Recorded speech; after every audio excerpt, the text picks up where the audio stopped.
XX, todos los países de la América Latina, con excepción de Cuba, vivían en democracia. Y ahora en el siglo XXI tenemos 4 dictaduras y están en riesgo varios países, entre ellos Perú y Ecuador, que van por el mismo camino.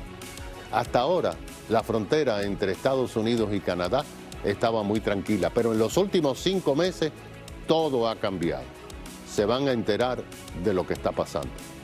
¿Por qué algunos miembros del personal de seguridad del estadio Lone Depot de Park realmente no querían que algunos fanáticos entraran con camisetas de Patria o Vida? Hoy vamos a conocer quién ganó en este campeonato mundial y por qué no le han devuelto las pertenencias a los sobrevivientes de Surfside. Tenemos 2 mujeres que son sobrevivientes y que dicen que a ellos le han robado su dinero y sus pertenencias.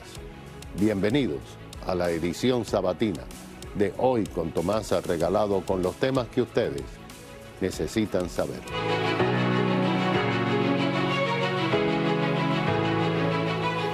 Esta semana se lanzó oficialmente en la Universidad Internacional de la Florida la segunda edición en inglés del libro Las dictaduras del siglo XXI en América Latina.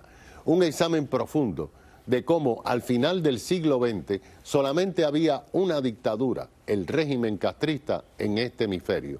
Hoy, en pleno siglo XXI, no solamente hay más de 4 dictaduras, sino varios gobiernos autoritarios que van en camino de esa misma situación.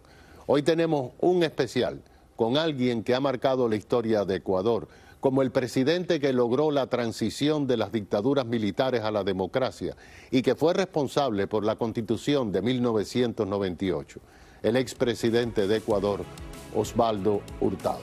Bienvenido, presidente. Presidente, si no entendemos la historia no podemos planear el futuro. Por eso su libro, que fue presentado en FIU, es importante. ¿Qué ha pasado en el siglo XXI? Porque a finales del siglo XX, solamente Cuba, de 36 países en la América Latina, era una dictadura opresora. El siglo XXI comienza con varias dictaduras, tenemos 4 o 5, de acuerdo como se juzguen, y varios países que están en camino de eso. En su opinión, ¿qué pasó?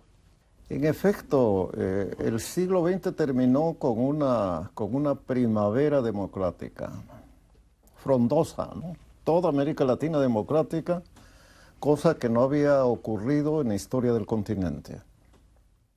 ¿Qué ocurrió? ¿Por qué esto se fue a los diablos, no?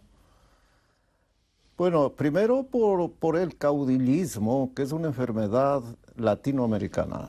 La historia de América Latina es la historia de los caudillos.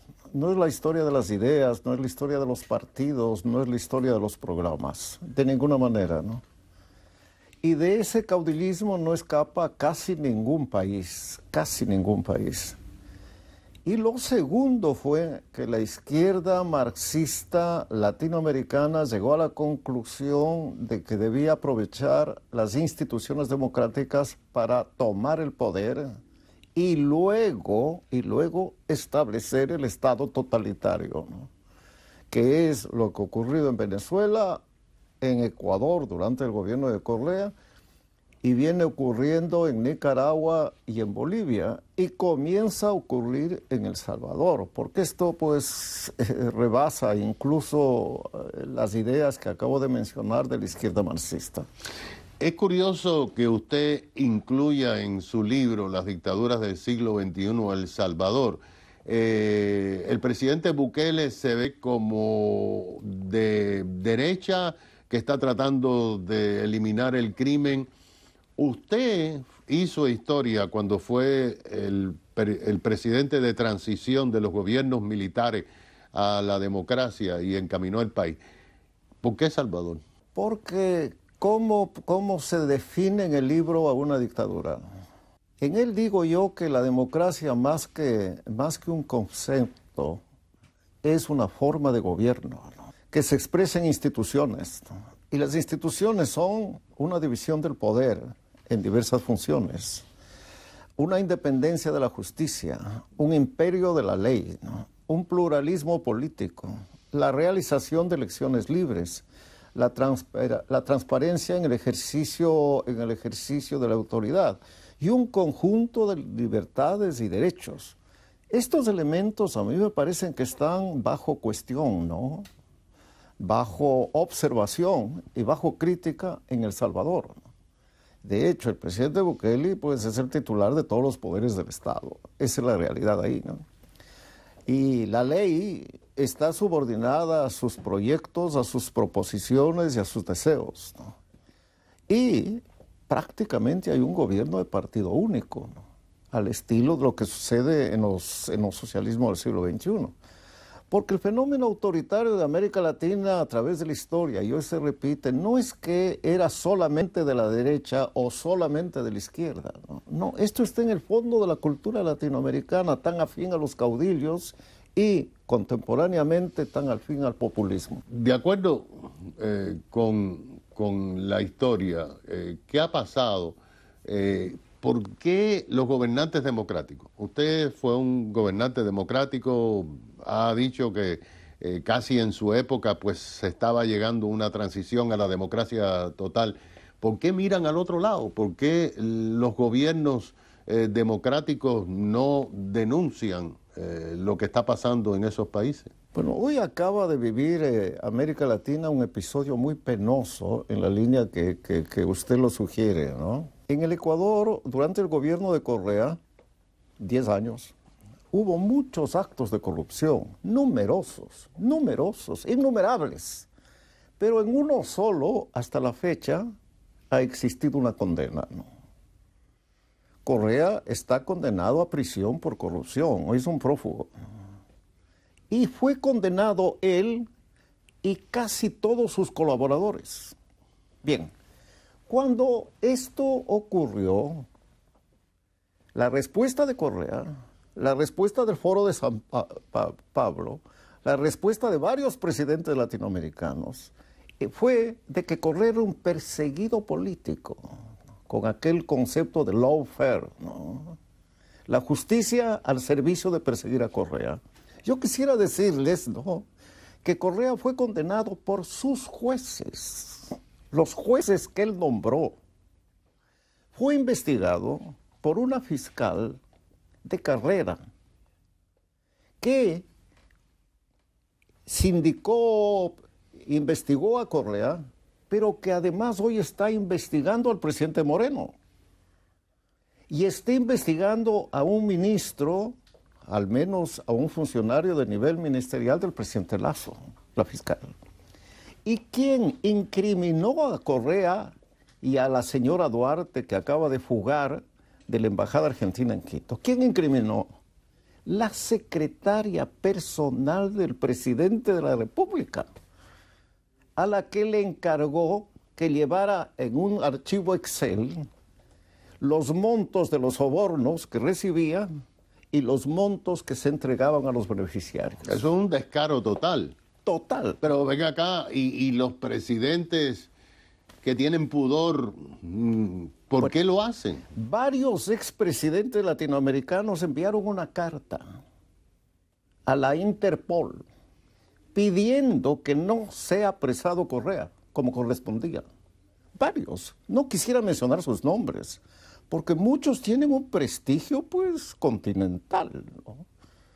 Son invitados de toda boda, ¿no? Eso en cuanto a varios expresidentes. Algunos ya no están en el gobierno, otros han vuelto al gobierno, ¿no? Bien, pero en estos días, en Buenos Aires, se reúnen varios de ellos con Correa y con el presidente de Argentina. Bueno, en esas condiciones entonces en América Latina, pues, ¿cómo podemos decir, no? Es desesperante eso. Claro, es absolutamente frustrante, que un gobierno, el gobierno de Argentina, organice la fuga de una prófuga de la justicia, condenada a 8 años de prisión, por fiscal, jueces que acabo de describir, independientes, ¿no? Claro. Y que en la embajada le aloje violando el derecho internacional, porque no se puede dar asilo político a una persona que está condenada por corrupción, a un criminal. A un criminal, claro. Bueno, es que ese es el drama de América Latina. Oiga, hablando de cartas, usted ha mencionado mucho en sus escritos y sus discursos la Carta Democrática Interamericana que se firmó en Perú y que le daba los mecanismos a los gobiernos para militarmente incluso restaurar la democracia. ¿Y esa carta la firmó Hugo Chávez? La firmó Hugo Chávez. Y lo primero que hizo Hugo Chávez, luego de firmar la carta, es dar un golpe de Estado para convertirse en dictador, que fue durante todo su mandato, ¿no? El problema, muchos problemas tiene América Latina, ¿no? Pero en América Latina los convenios, los contratos, los acuerdos, los decretos, todo eso es relativo, es muy relativo, muy relativo. No es un continente en el cual la ley está presente, como por ejemplo está presente en los Estados Unidos de Norteamérica. Está permanentemente presente. Los norteamericanos y los emigrantes tienen aquí en la cabeza la ley. Si pueden hacer esto o no pueden hacer. Y tienen temor a la ley. Y tienen temor a la ley. En América Latina no. La ley se acomoda, la ley se arregla, la ley se manosea y la ley se usa en beneficio propio, que es lo que acaba de hacer el gobierno de Argentina, ¿no? Porque es imposible que un embajador en Quito haya organizado el escape de una señora que está condenada a 8 años de prisión sin el conocimiento del presidente de Argentina y de su canciller. ¿Y esto no tiene consecuencias en las elecciones que vienen ahora en Argentina? Es decir, los argentinos son gente inteligente, como educados, como todo Sudamérica, pero evidentemente ser cómplice de una delincuente. Me van a permitir quienes me escuchan que diga que repita una grosería, ¿no? Cuando volvió Perón de su exilio y fue candidato a la presidencia de la República, en las plazas se gritaba, ¿no? Ladrón o maricón, queremos a Perón. Daba lo mismo, daba lo mismo. ¿Qué tal? Cuando regresemos, el expresidente Osvaldo Hurtado nos explica por qué las fuerzas de la extrema izquierda quieren derrocar a un presidente que lo está haciendo muy bien en Ecuador. Enseguida regresamos.